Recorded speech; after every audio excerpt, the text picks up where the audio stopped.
fahuwa aqta, maka dia terputus daripada keberkahan. Makanya banyak rata-rata pengarang kitab itu diawali sama mereka dengan Bismillahirrahmanirrahim.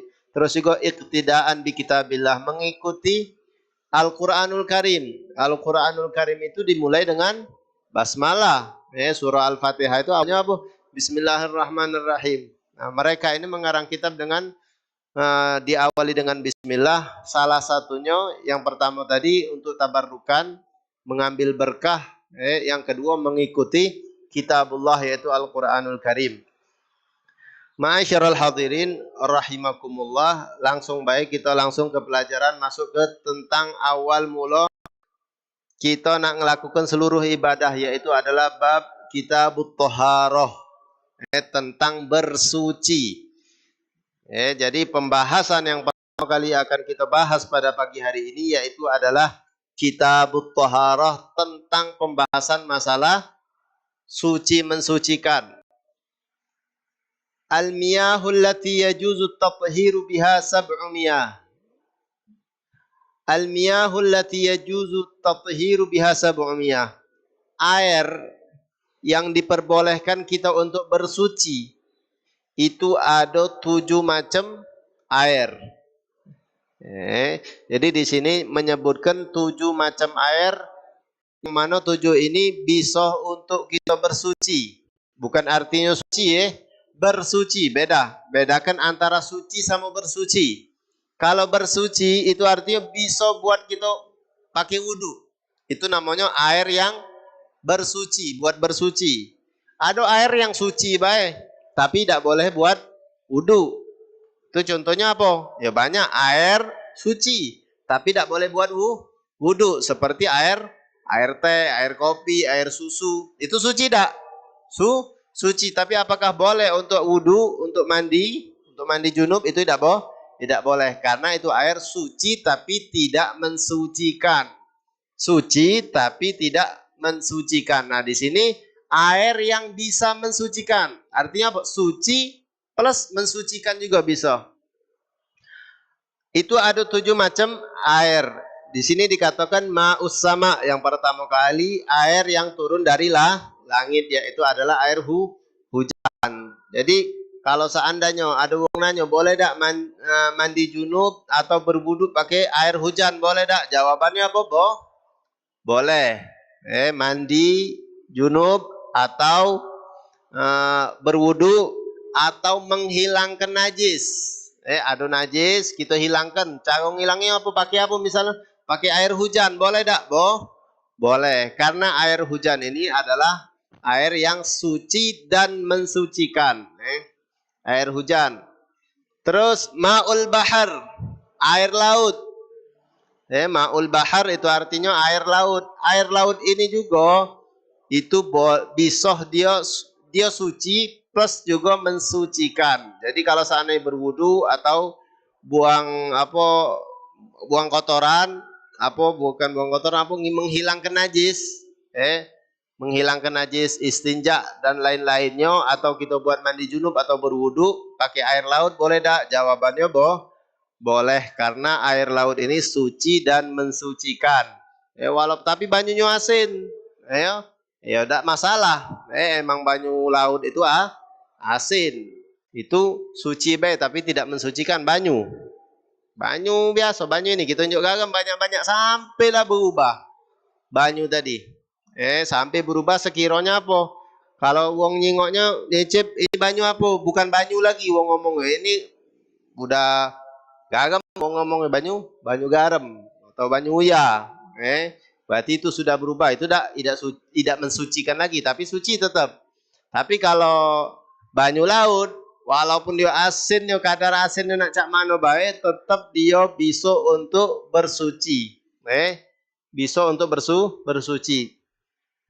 Kemudian yang selanjutnya yaitu adalah homa'un nahar, air sungai. Air sungai boleh tak buat bersuci, tapi coklat bajunya, tidak masalah juga. Tidak masalah. Jadi banyu sungai itu boleh untuk bersuci. Dia suci, boleh juga untuk bersuci. Jadi sebelumnya kita ulang lagi, kalimat bersuci itu apa sih? Beda suci sama bersuci. Kalau suci tadi apa? Tidak ada najis. Suci itu artinya. Cak banyu, banyu kopi, banyu susu, banyu teh, banyu apa lagi lah. Suci dia. Tapi tidak bisa mensucikan. Mensucikan ini ada 3 perkara. Mensucikan najis, atau mensucikan hadas kecil, atau mensucikan dari hadas besar.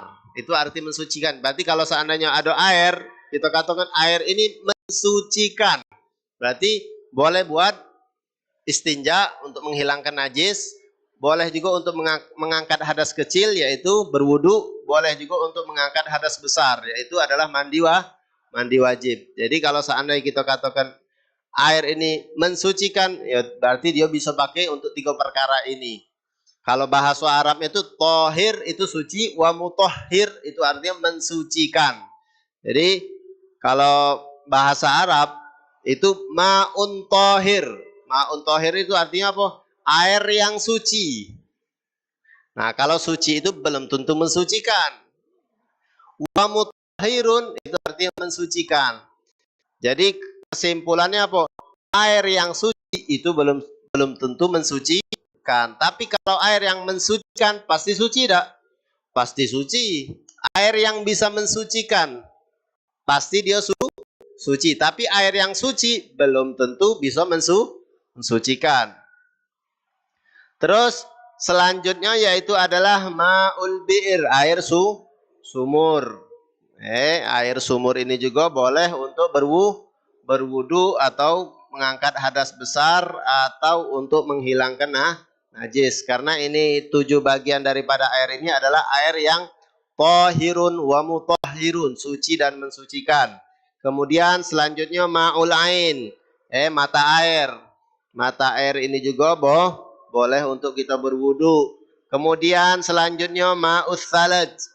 Ma'us salaj artinya air salju. Airnya tapi dari salju kemudian dia cair jadi banyu, maka boleh untuk berwudu. Tapi kalau seandainya masih keras, itu tidak boleh karena tidak mengalir. Syarat berwudu sama syarat memandi itu syaratnya airnya harus mengalir. Jadi kalau seandainya ada wong nanya, wudu pakai batu es boleh tak? Kalau dia sudah jadi air cair, boleh. Cuman kalau tempe-tempe ibai tidak boleh. Alasannya ngapa? Bukan gara-gara air yang udah keras jadi batu es itu tidak mensucikan, bukan. Gara-gara tidak mengalirnya. Jadi ada syarat wudu juga, syarat mandi juga, itu syaratnya harus mengalir. Jadi kalau batu es nempel-nempel baik itu tidak ada mengalir. Jadi syaratnya harus adanya aliran. Di setiap yang kita siramkan dari anggota wudu atau mandi. Wa ma'ul barat, begitu juga air dingin, air dingin ini juga boleh untuk wudu. Air dingin tidak masalah. Tapi kalau seandainya lagi musim dingin ya misalnya kalau di Indonesia ini tidak kate musim terlalu dingin cak. Di luar itu kalau sana di daerah Eropa atau yang lain-lainnya lagi musim dingin, itu sunnahnya kita hangatkan dulu banyunya, jangan terlalu dinginian. Soalnya kalau dinginan itu bakal bisa jadi bikin penyakit. Atau air yang terlalu panas ya, seperti daerah di Timur Tengah sana kalau lagi musim panas, itu luar biasa panasnya. Takut teloknya baca teloknya masak, ngebus telok langsung baik dari banyu ke kandi iso kalau lagi musim panas nian. Nah itu cara wudhunya jangan langsung gitu langsung itu merusak kulit. Bisa jadi merusak kulit. Dingin ke dulu itu banyu. Kemudian kita lanjut lagi, di sini dikatakan tsummal miyahu ala arba'ati agsam. Air ini ada terbagi menjadi 4 bagian. Tadi sudah kita sebutkan ini nama-nama air, 7 ikut nama air tadi Ada 7 ikut nama air itu boleh untuk berwudu. Boleh untuk berwudu. Sekarang ada lagi bagian lain lagi nih, bagian lain lagi air itu terbagi menjadi 4. Tsummal miyahu ala arba'ati agsam, artinya apa? Air itu terbagi menjadi 4 bagian. Yang pertama, tahirun mutahhirun ghairu makruhin wa huwal ma'ul mutlaq. Tahirun, tadi udah kita tahu tahirun mutahhirun. Artinya apa? Suci, mensucikan. Terus ghairu makruh, tidak ada makruh juga dipakai. Ini bagian yang pertama. Kaki ada bagian suci, mensucikan tapi makruh dipakai. Nah, tapi ini dah yang pertama, bagian pertama suci, mensucikan, plus tidak ada makruh juga kita makinya air itu. Yaitu adalah wahwal ma'ul mutlak, air yang tidak punya apa, al mutlak ini artinya tidak ada nama. Kalau sana kita nyebutnya itu air baik kita nyebutnya. Kalau ma'ul mutlak, kalau kadang-kadang kan ada air gula atau air susu, air sabun, air apa lagi? Ini dah kalau ma'ul mutlak ini air yang terlepas dari nama. Mutlak itu artinya lepas dari ikatan. Kalau bahasa Arab atlaqo yutliqu itlaqon, itu artinya apa? Lepas dari ikatan, lepas dari sifat. Dia tidak punya sifat. Ma'ul mutlak artinya air yang tidak mempunyai sifat. Artinya apa? Ketika kita nyebut ini air. Kalau kita tanya ini apa? Pasti wong jawabnya apa? Air. Dak kati wong ngomong air sabun atau air apa, dak kati. Soalnya dia terlepas dari sifat. Jadi ma'ul mutlak itu artinya apa? Air yang terlepas dari sifat. Sifat yang sifat ini ada dua, ada sifat yang munfak, ada yang sifat muqayyad, ada yang sifat terikat, ada yang sifat bisa lepas. Seperti air sabun. Air sabun kita nyebutnya air sabun.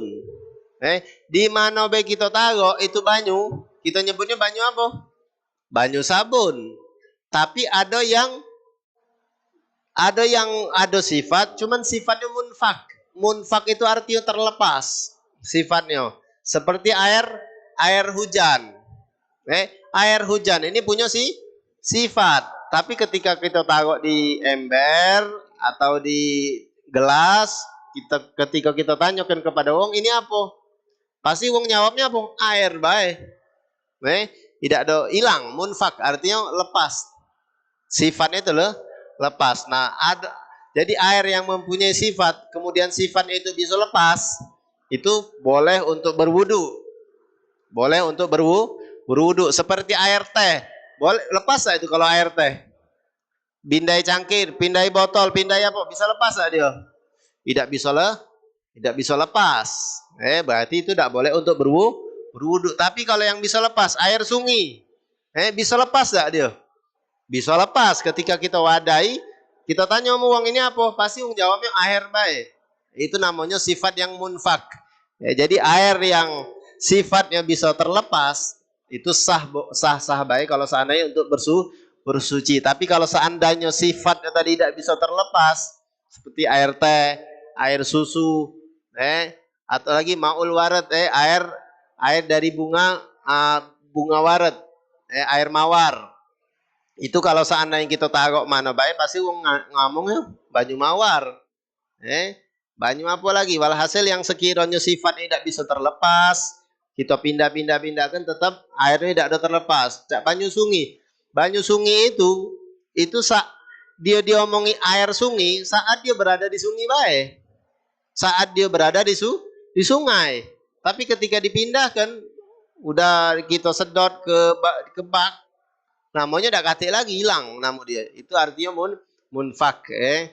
Kemudian tadi bagian yang pertama adalah air yang suci, mensucikan dan tidak makruh dipakai, yaitu adalah ma'ul mutlak. Artinya air yang tidak terkait dengan sifat atau punya sifat, cuman sifatnya yang munfak, yang bisa terlepas.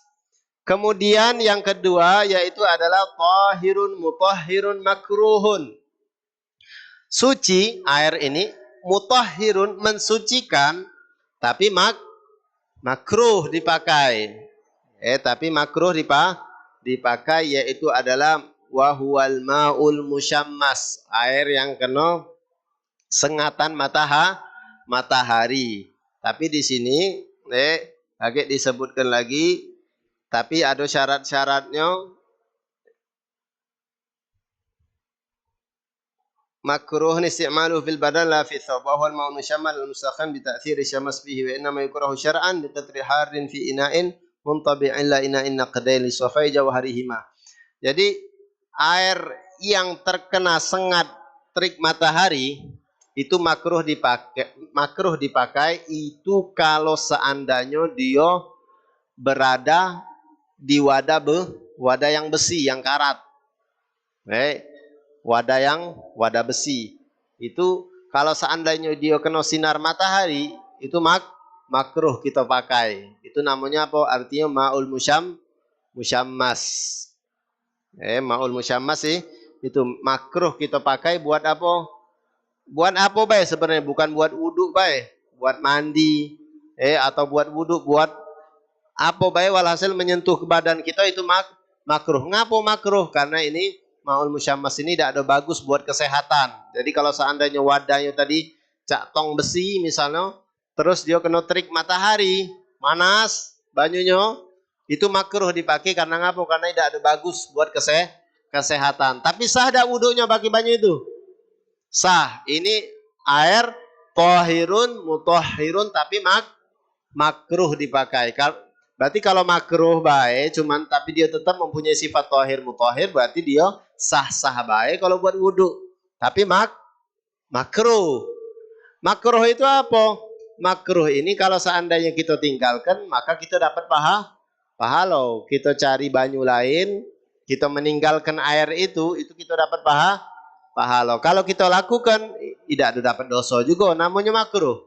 Makruh itu kita lakukan tidak ada dapat dosa, tapi kalau kita tinggalkan kita dapat pahala. Itulah yang namanya makruh. Ngapa dimakruhkan oleh syariat? Kenapa dimakruhkan oleh syariat? Karena alasannya air ini tidak ada bagus buat kesehatan. Makanya di sini di dalam kitab ini juga, di dalam penjelasannya, syarahnya dikatakan ini hanya makruh kalau seandainya dipakai di badan, di tubuh. Maka tidak ada makruh kalau seandainya buat pakaian, buat nyuci baju, misalnya banyu ini makruh dak? Tidak ada makruh. Banyu ini buat nyuci baju, tidak makruh. Jadi makruh itu kalau seandainya air ini bersentuhan dengan anggota tubuh, itu makruh. Wudhu, mandi, atau apalah, cuci tangan, itu makruh. Soalnya dia bersentuhan dengan tubuh. Tapi kalau seandainya air ini yang ma'ul musyammas, artinya apa? Ma'ul musyammas, air yang terkena terik matahari, itu kalau seandainya buat nyuci baju atau buat apalah yang bukan bersentuhan dengan tubuh kita, itu hukumnya tidak ada makruh. Jadi kalau seandainya buat wudhu ma'ul musyammas, ingatkan apa jawabannya? Sah dak? Sah, tapi makruh. Kemudian bagian yang ketiga yaitu adalah wa tahirun ghairu mutahhirun. Suci tapi tidak mensucikan. Ini air suci, artinya apa? Tidak najis ini air, tapi tidak mensucikan. Apa itu tidak mensucikan? Tidak bisa untuk mengangkat hadas kecil, tidak bisa untuk mengangkat hadas besar, tidak bisa untuk membuang menghilangkan najis. Nyuci najis pakai banyu ini tidak sah, tidak boleh. Jadi bagian yang selanjutnya yaitu adalah air yang suci tapi tidak mensucikan. Wa huwal ma'ul musta'mal. Ma'ul musta'mal ini adalah air yang sudah dipakai untuk mengangkat hadas. Jadi ini namanya air yang musta'mal. Jadi kalau seandainya ada banyu, tidak do nyampe 2 kulah, tapi mungkin sudah tahu 2 kulah, tahu pernah belajar masalah air, ada air ini ada yang lebih dari 2 kulah, ada yang tidak nyampe daripada 2 kulah. 2 kulah itu berapa ukurannya? Di sini di dalam kitab-kitab fikih itu kalau disebutkan 2 kulah itu ukurannya kalau seandainya wadah air tersebut lebarnya 1 ziro seperempat. 1 ziro ini dari ujung jari sampai siku-siku kita tambahin seperempatnya pula, seperempat ziro. Jadi ini dari sini itu namanya 1 ziro. 1 ziro seperempat, berarti kita tambahin seperempat daripada ziro. Batu sini mungkin seperempatnya. Nah, kalau seandainya wadah air tersebut lebarnya 1 ziro seperempat, kemudian dalamnya 1 ziro seperempat, persegi itu 1 ziro per 4 galon. Airnya penuh, maka itu air 2 kulah. Jadi ukurannya 2 kulah itu kalau kita pengen tahu apa wadahnya lebar, panjang, dalam itu 1 ziro seperempat dan airnya penuh berarti itu air 2 kulah. Nah, air yang di bawah 2 kulah itu kalau seandainya kita wuduknya nyelup di situ maka airnya jadi mustakmal, maka airnya jadi mustakmal. Ketika air ini mustakmal maka air itu hanya suci baik tapi tidak mensucikan, tidak bisa lagi. Tapi bisa tak ini air jadi mensucikan lagi, bisa tak? Bisa. Cak mana caranya? Dicampurkan dengan air lain sehingga dia lebih dari 2 kulah, maka dia jadi mensucikan lagi. Walaupun air mustakmal sama mustakmal, ini air mustakmal. Ini air mustakmal. Terus kita campurkan, setelah dicampurkan lebih dari 2 kulah dia, maka bisa lagi dia buat mengangkat hadas. Paham? Dengerin? Ini air mustakmal. Tidak do nyampe 2 kulah. 1 kulah setengah misalnya. 1 kulah setengah. Ini air 1 kulah setengah. Dua-duanya udah pernah kena bekas pakai buat wudhu. Maka air ini adalah air mustakmal. Tidak boleh lagi buat berwudhu. Tapi ketika kita campurkan, maka dia jadi 3 kulah. Nah, ketika dia jadi 3 kulah, maka bisa dia jadi untuk mensucikan lagi. Bisa mensucikanlah lagi. Dalam arti bekas wudhu itu bukan kalau seandainya kita pakai canting kita wudhu, terus jadi mustakmal, tidak. Itu kalau seandainya kita nyelup. Kalau seandainya kita celup itu air bau jadi mustakmal. Tapi kalau seandainya tidak ada kita celup, maka tidak ada mustakmal. Mustakmal itu kalau seandainya dia bercampur langsung kita celup. Itu juga celupan basuhan yang pertama, bukan basuhan yang kedua, bukan basuhan yang ketiga. Basuhan yang fardu, basuhan yang wajib. Jadi membasuh muka itu yang wajib berapa kali? Berapa kali yang wajib? Sekali. Basuh tangan berapa kali wajibnya? 1 kali. Tapi dengan syarat basah kalau seluruhnya, bukan 1 kali cuma dapat separuh yang basah. Itu tidak sah. Itu basuhan yang pertama kali, itu namanya basuhan yang wajib, itu air jatuhannya itu mustakmal. Tapi kalau seandainya yang basuhan yang kedua kali, tetesan-tetesannya itu tidak ada mustakmal. Makanya kalau kita nyelup dari awal, itu mustakmal, air yang tidak nyampe 2 kulah. Tapi kalau seandainya airnya lebih dari 2 kulah, kita celup, mustakmal lah banyunya. Tidak ada mustakmal. Jadi mustakmal ini terjadi hanya kalau seandainya airnya tidak ada nyampe dari 2 kulah. Tidak ada nyampe dari 2 kulah. Itu juga tetesannya kalau seandainya banyak, netes gebak.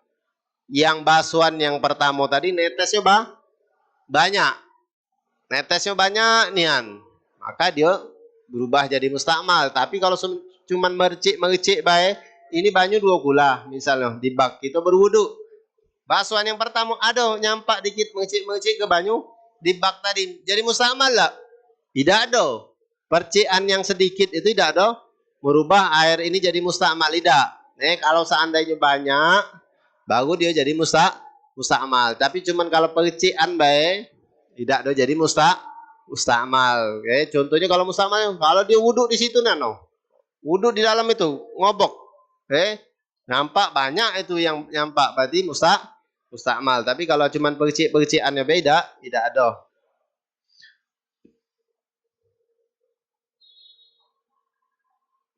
Kemudian jadi wahwal tahirun ghairu mutahhirun. Air ini suci tapi tidak mensucikan.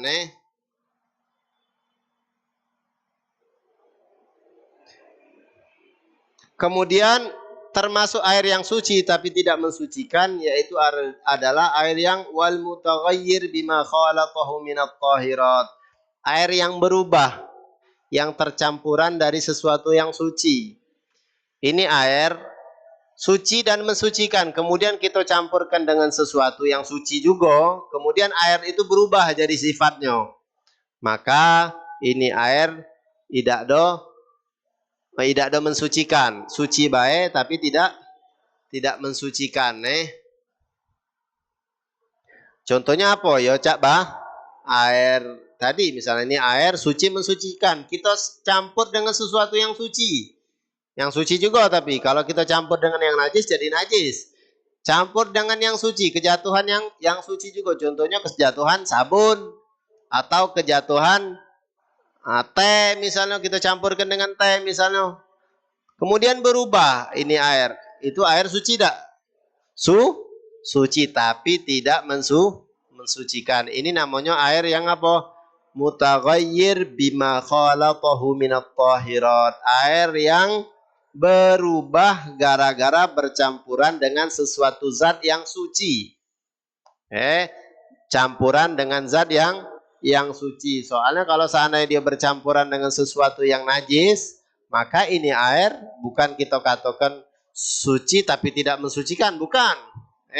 Air ini najis. Kita katakan suci, salah gitu. Air misalnya kita campur dengan kotoran. Air ini dikit, banyu ini. Kejatuhan najis misalnya.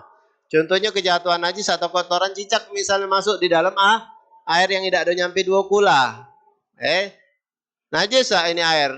Apakah ini air suci tapi tidak mensucikan? Tidak, salah. Ini air najis. Suci beda dia. Apalagi mensucikan.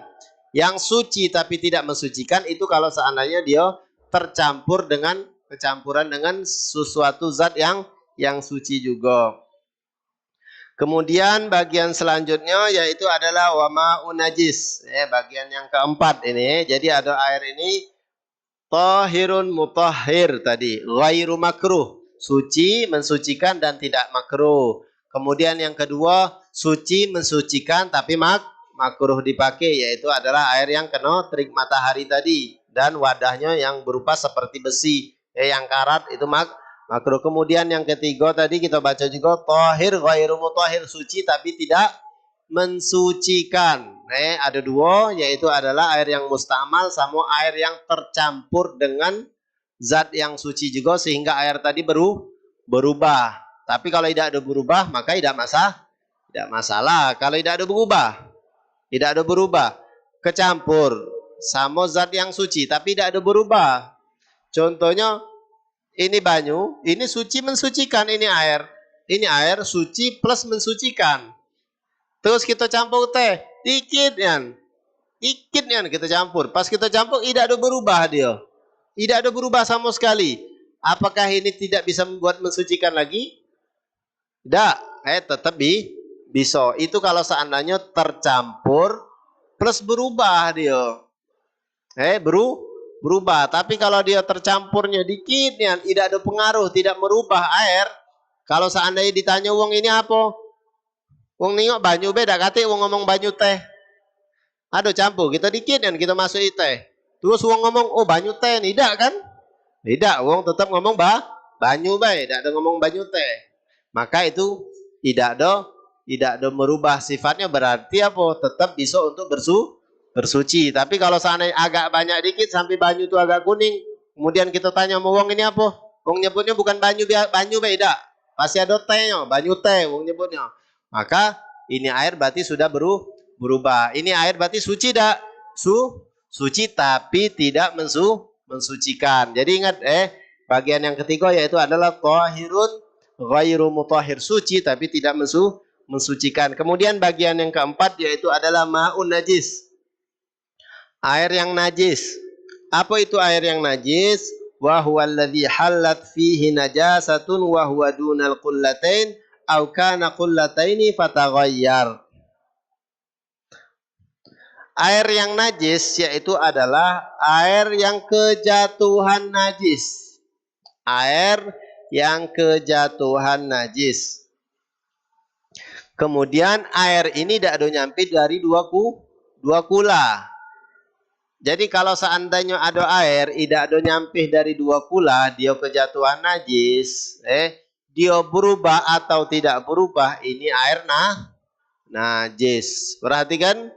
Jadi air kalau yang tidak ada nyampe dua kula, kejatuhan najis, berubah atau tidak berubah, maka air itu dihukum kena najis. Tapi kalau seandainya airnya lebih dari dua kula, lebih dari dua kula airnya dalam arti apa? 1 ziro seperempat tadi, lebar panjangnya, dalamnya 1 ziro seperempat galau, maka airnya penuh, itu berarti 2 kula berarti. Kalau bak besarnya berarti 2 kula lebih pastinya itu.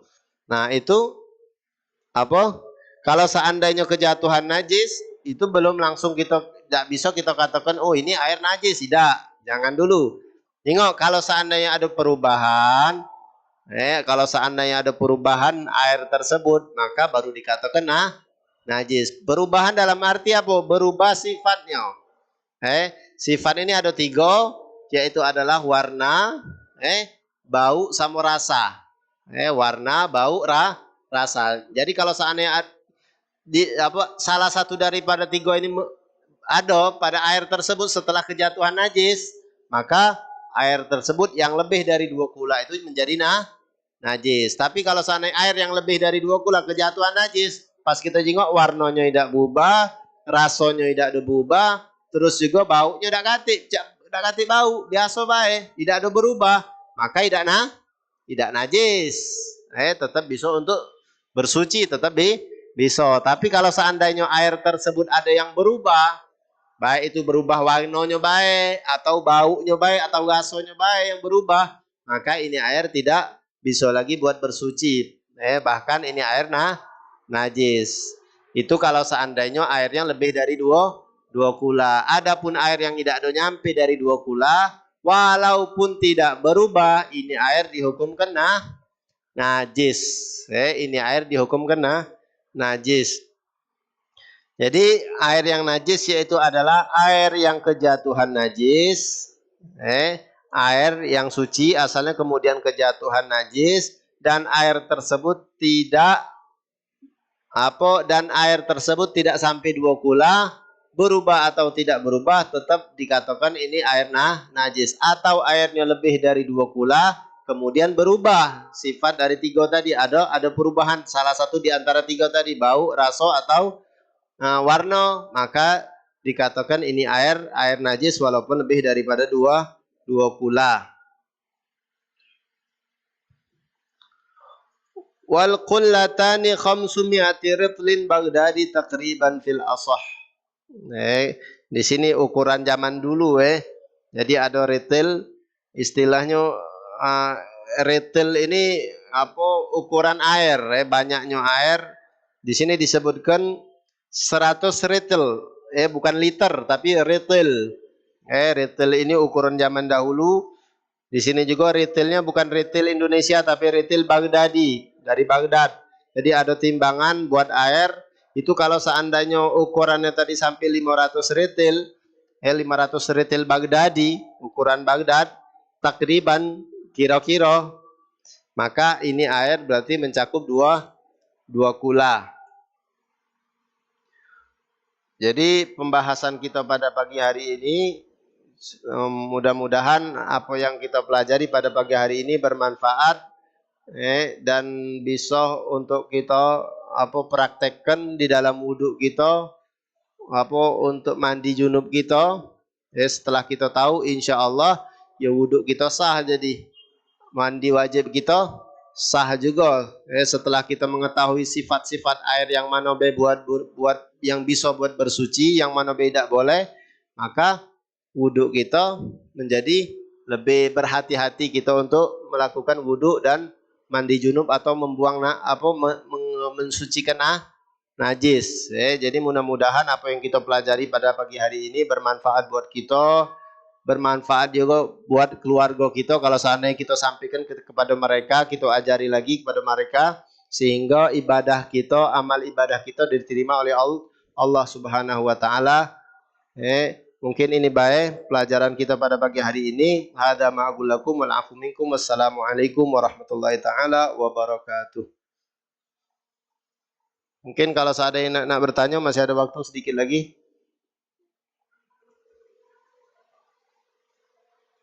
Waalaikumsalam warahmatullahi wabarakatuh.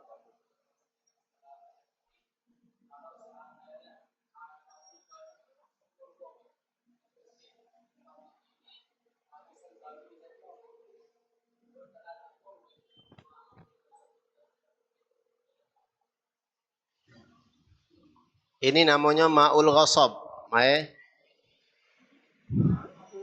Wudu atau mandi junub pakai air orang. Tidak ada ngomong lagi ini kan maksudnya kan? Tadi contohnya banyu masjid.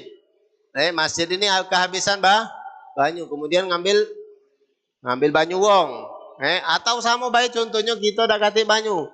Terus kita ngambil banyu wong. Kita pakai buat wudhu, sah tak wudhu kita? Jawabannya sah tapi haram. Sah tapi haram. Ngapa dikatakan tetap sah? Ya karena sifat-sifat air, ya selagi ada sifat-sifat airnya boleh buat wudhu, maka boleh baik. Tak kata sifat air itu syaratnya harus milik kita, air yang buat berwudhu baru sah. Tidak, tidak disyaratkan. Tapi dosa kita make barang uang itu ada. Jadi berwudhu dengan air orang tanpa seizinnya itu wudhunya sah tapi dapat dosa. Dan dosa ini tidak mempengaruhi keabsahan wudhu. Tidak. Dosa ini tidak mempengaruhi keabsahan wudhu. Jadi wudhu tetap sah, dosa dapat. Cak ibarat uang makan.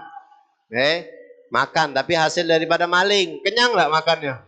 Kenyang juga. Makan tetap kenyang tapi dosa. Jadi dosa dia tidak mempengaruhi kekenyangan dia. Tidak.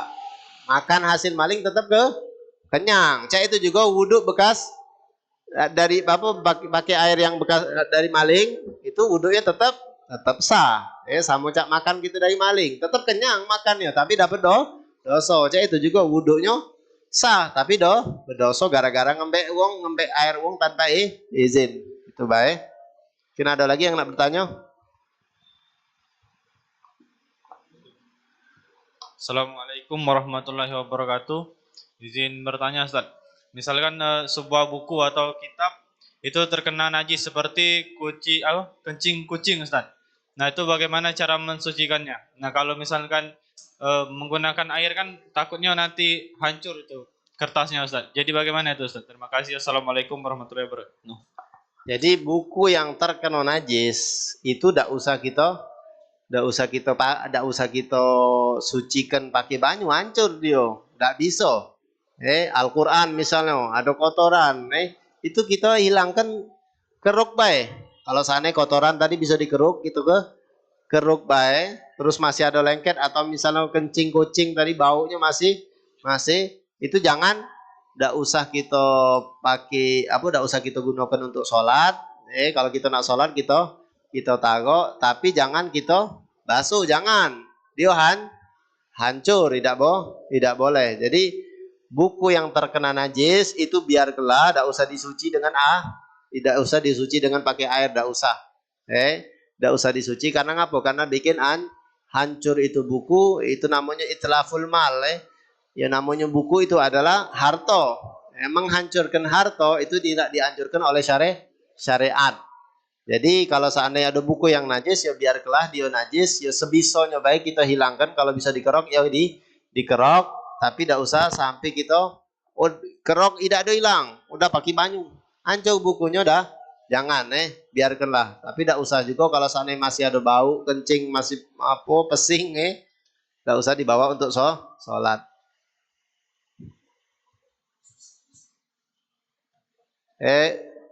Pertanyaannya selesai ya. Soalnya jam pelajarannya udah selesai. Di sini udah jam 9.51. Mungkin ini baik. Hadza ma'qul lakum wal afu minkum. Wassalamualaikum warahmatullahi taala wabarakatuh.